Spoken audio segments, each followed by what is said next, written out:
राजनगर नाम का एक राज्य था और वहाँ के राजा अर्जुन सिंह थे। राजनगर बहुत ही खुशहाल और धनवान नगर था। राजा अर्जुन सिंह अपने नगर की प्रजा को अपने परिवार की तरह रखते थे। वो अपने नगर के लोगों की हर जरूरत का ध्यान रखते थे और उस नगर की प्रजा भी राजा को अपना भगवान मानती थी। राजा अर्जुन सिंह को शिकार करना बहुत पसंद था। राजा के नगर में किसी चीज की कमी नहीं थी, लेकिन राजा को एक ही चिंता थी कि अभी तक राजा के बेटे की शादी नहीं हुई थी। वो रात दिन इसी चिंता में रहता था। वो चाहता था कि उसके मरने से पहले उसके बेटे कर्ण की शादी हो जाए। कर्ण को बहुत सी राजकुमारियां दिखाई, लेकिन उन राजकुमारियों में से युवराज कर्ण को कोई भी राजकुमारी पसंद नहीं आती थी। एक दिन राजा चिंता में अपने सिंहासन पर बैठा हुआ था। तभी मंत्री ने राजा से पूछा, महाराज, आप किस चिंता में हैं? मंत्री जी, मैं राजकुमार कर्ण की शादी को लेकर चिंतित हूँ, क्योंकि राजकुमार कर्ण को कोई भी कन्या शादी के लिए पसंद नहीं आती। तो महाराज, आप एक बार इस बात पर राजकुमार से चर्चा कर लीजिए, शायद उन्हें किसी और कन्या की तलाश हो। मंत्री जी, आप सही कह रहे हैं, मैं एक बार राजकुमार से बात करता हूँ। ऐसा कहकर राजा वहाँ से सीधा राजकुमार के कमरे में चला जाता है। राजकुमार कर्ण, मुझे आपसे आपकी शादी के बारे में बात करनी है। आप मुझे बताइए कि आपको कैसी लड़की चाहिए, क्योंकि आपको मैंने कितनी कन्याओं से मिलवाया है, लेकिन आपको उनमें से कोई भी कन्या पसंद नहीं आई है। आप बताइए कि आपको कैसी कन्या पसंद है, मैं आपके लिए वैसी ही कन्या की तलाश करूंगा। पिताजी, मुझे ऐसी लड़की पसंद है जिसे हमारी दौलत शोहरत से प्यार ना हो और ना ही इस महल से, और वो दिल की साफ होनी चाहिए, आपकी और माँ की सेवा कर सके और हमारी प्रजा को भी अपने परिवार जैसा माने। पिताजी, मैं ऐसी कन्या से विवाह करना चाहता हूँ। तब राजा मुस्कुराते हुए बोला, बेटा, ऐसी कन्या तो तुमको खुद ढूंढनी पड़ेगी, वो भी एक गरीब इंसान बनकर। राजकुमार को राजा का ये सुझाव बहुत अच्छा लगा। पिताजी, मैं कल सुबह ही ऐसी कन्या की तलाश में निकल जाऊंगा।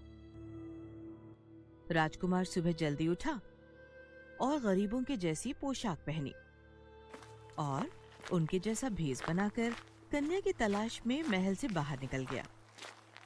इस बीच राजकुमार को कई कन्याएं मिली, लेकिन उनमें से कोई भी कन्या पसंद नहीं आई।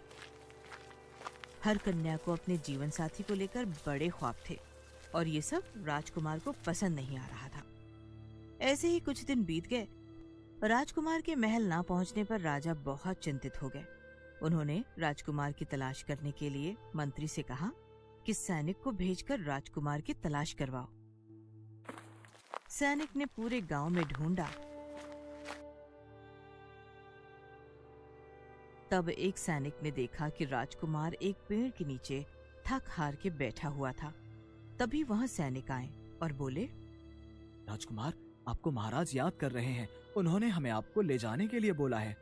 नहीं, आप लोग जाओ, मैं अपने कार्य को पूरा करके ही महल में वापस आऊंगा। ये सुनकर सारे सैनिक वहां से वापस महल चले जाते हैं कि थोड़ी देर बाद राजकुमार के आगे से कुछ सिपाही और एक डोली जाती दिखाई देती है।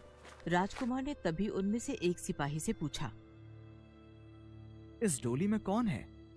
रामगढ़ नगर की राजकुमारी राधा बैठी हुई है। राजकुमारी, कहाँ जा रही हैं? पास ही में एक आश्रम में है, वहाँ पर गुरुजी के दर्शन करने जा रही हैं। ये बोल के वो सब वहाँ से चले गए। राजकुमार उस राजकुमारी को देखने के लिए बड़ा ही उतावला हो रहा था। राजकुमार ने उस राजकुमारी के डोली के पीछे पीछे चलना शुरू कर दिया और जब तक वो सब आश्रम नहीं पहुंचे, तब तक राजकुमार भी उनके पीछे चलता रहा।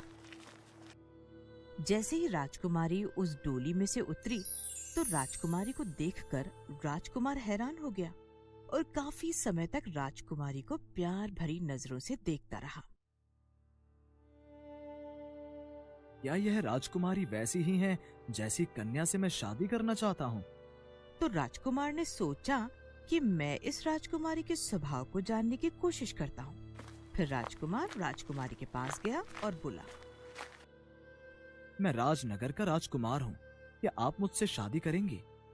नहीं, मैं आपसे शादी नहीं कर सकती।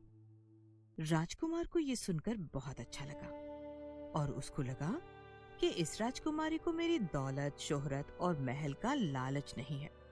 राजकुमार ने फिर उस राजकुमारी का पीछा किया और उसके राज्य जा पहुंचा।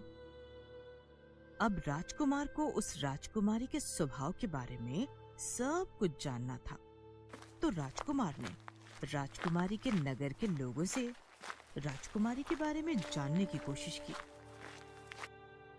तभी राजकुमार ने वहां के कुम्हार से राजकुमारी के बारे में पूछा। ये यहाँ की राजकुमारी का स्वभाव कैसा है? वो गरीब लोगों की मदद करती है? नहीं भाई, हमारी राजकुमारी देवी है। वो सारी प्रजा को अपने परिवार जैसा प्यार करती है और वो हर सुबह और शाम गरीबों में धन और अनाज बांटती है। ये सुनकर राजकुमार बहुत खुश हो जाता है। राजकुमार ने राजकुमारी से शादी करने का निश्चय कर लिया, लेकिन उसने सोचा कि राजकुमारी ने तो मुझसे शादी करने से मना कर दिया था। राजकुमार ने सोचा कि अब क्या करूं? फिर राजकुमार ने राजकुमारी के पिता से बात करने की सोची।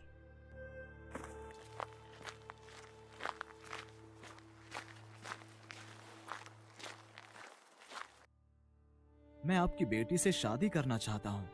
हमारी बेटी को अगर तुम पसंद आए तो हम शादी के लिए राजी हो जाएंगे। राजकुमारी जी, मैं आपसे शादी करना चाहता हूँ। राजकुमारी ने राजकुमार के सामने 3 शर्तें रखी। पहली शर्त, आपको मुझे तीरंदाजी में हराना होगा। ठीक है, मुझे ये शर्त मंजूर है। राजकुमार ने राजकुमारी को तीरंदाजी में हरा दिया। फिर राजकुमारी ने राजकुमार के सामने दूसरी शर्त रखी।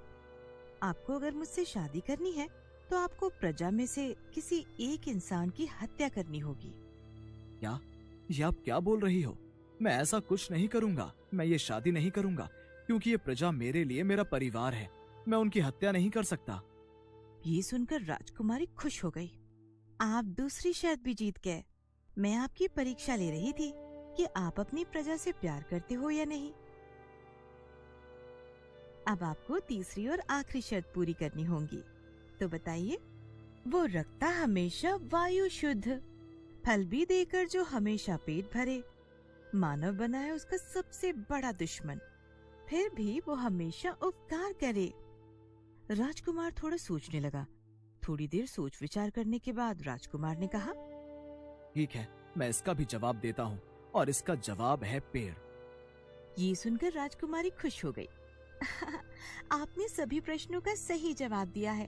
अब मैं आपसे शादी के लिए राजी हूँ। फिर राजकुमार ने राजकुमारी से शादी कर ली और राजकुमारी को अपने साथ महल ले गया और वहाँ वो सब साथ में अपना जीवन हंसी खुशी बिताने लगे। Thank you for watching. Subscribe to our channel, hit the bell icon, like, share, and comment on the video.